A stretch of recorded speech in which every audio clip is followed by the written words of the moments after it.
जय माता जी। सब यूट्यूब चैनल वाली भैया बहनी दीदी सबसे नमस्ते है, प्रणाम है। बहुत बढ़िया बेटी विवाह गीत सुनावे जात है। सुंदर लागे तो लाइक करी है, कमेंट करी है, सब्सक्राइब करी है। भैया बहनी दीदी सबसे प्रार्थना है हमरो सपोर्ट करें। जौन गाना मंगी हैं वो हम सब सुनाओ, पुराना गाना सब। हटिया सेंदूरवा मांगे भाए बाबा, चुनरी भइलयान मोल रे। हटिया सेंदूरवा मांगे भाए बाबा, चुनरी भइलयान मोल रे। वही रे चुनरिया के करने बाबा, मैं छोड़ बाई देश तुम्हारू रे।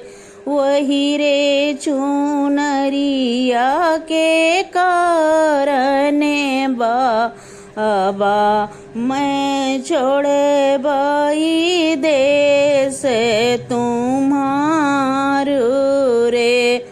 बाबा ने दीना है नौ मन सुनवा, मैया जे लहरे पटोरू रे।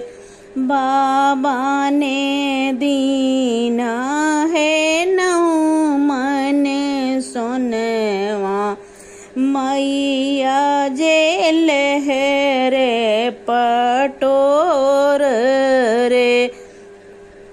भैया नदीना है आसिल घोड़वा, भाऊजी जे अपना सुहाग रे।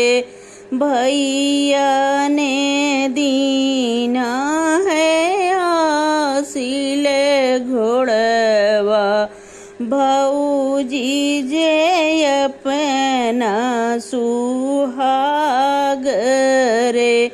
बाबा के सोनवा में 9 दिन खइबे, फटी जई है लहरे पटोर रे। बाबा के सोनवा में 9 दिन खइबे, फटी जई है लहरे पटोर रे। भैया के घोड़वा में नागरे कूदऊबे, भौजी के बाढ़े सुहाग रे।